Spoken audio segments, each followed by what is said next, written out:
BS ఘటనకు సంబంధించి మీడియాతో ఏపీ సీఎం చంద్రబాబు మాట్లాడుతున్నారు. ఇప్పుడు ప్రత్యక్ష ప్రసారాన్ని చూద్దాం. నేరుగా అన్ని ప్రాంతాల్లో ఉండి ప్రజలను వాళ్ళ నీళ్ళకి పంపించాం. ప్రజలు ఎక్కడుంటే ఎవరికి ఇబ్బంది వచ్చినా దాన్ని మనం అటెండ్ అవుతూ వచ్చాం. ఆ స్ఫూర్తితోనే నేను ఈ కార్యక్రమం చేశాను. ఇక్కడేదో స్వలాభం కోసం ఇంకో దానికోసం కాదు. కానీ మీరు ఎక్కడ ఇబ్బంది ఉన్నా అది మా బాధ్యతగా మేము చేయాల్సిన అవసరం ఉంది.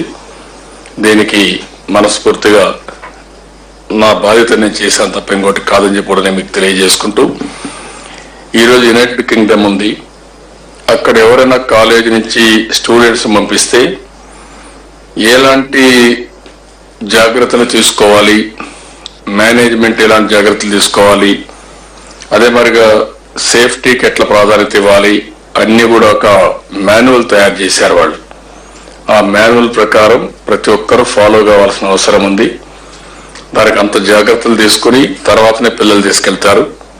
ఇప్పుడు కొంతమంది తల్లిదండ్రులు అయితే అక్కడికి ఎక్కడికో పోయి ఇండస్ట్రీ చూడాల్సిన అవసరం లేదు, ఇండస్ట్రీ చూడకపోయినా పర్వాలేదు, పిల్లలు సేఫ్గా ఉంటే చాలనే పరిస్థితికి వచ్చారంటే మీలో ఒక బాధ, ఆవేదన వీటన్నిటిపై విరక్తి కలిగే పరిస్థితి వచ్చింది.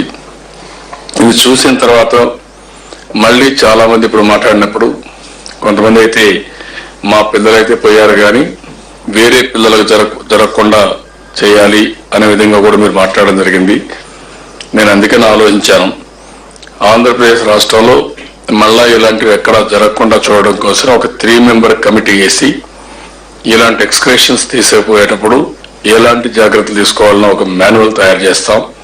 ఆ మాన్యువల్ ని అన్ని కాలేజీలకు ఇచ్చి అన్ని జాగ్రత్తలు తీసుకునే విధంగా, ఒకవేళ కానీ ఎవరైనా ఫెయిల్ అయితే కఠిన చర్యలు తీసుకునే విధంగా కూడా ఒక మాన్యువల్ తయారు చేస్తాం.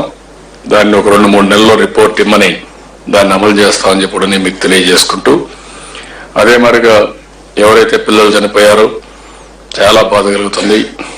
మంచి కాలేజీలు చదువుతూ వాళ్ళు బాగా చదువుకొని పైకి రావాల్సిన వయసు, మీరు వాళ్ళ మీద చాలా ఆశలు పెట్టుకున్నారు, చాలా కలలుగన్నారు. కానీ ఈరోజు వాళ్ళు లేరంటే ఇంకా కూడా మీరు జీర్ణించుకోలేకపోతారు. ఇన్ని రోజులైనా కూడా ఇంకా చాలా మంది పేరెంట్స్ని చూస్తున్నాను, ఆ దిగులు అట్లే ఉంది.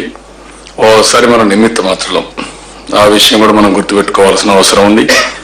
జరిగిన సంఘటన తిరిగి మనం తేలేం, కానీ ఇలాంటి సంఘటనలు జరగకుండా చూడడం, అదే మరి మీరు కూడా ధైర్యంగా ముందుకు పోవడం తప్ప వేరే మార్గం లేదు.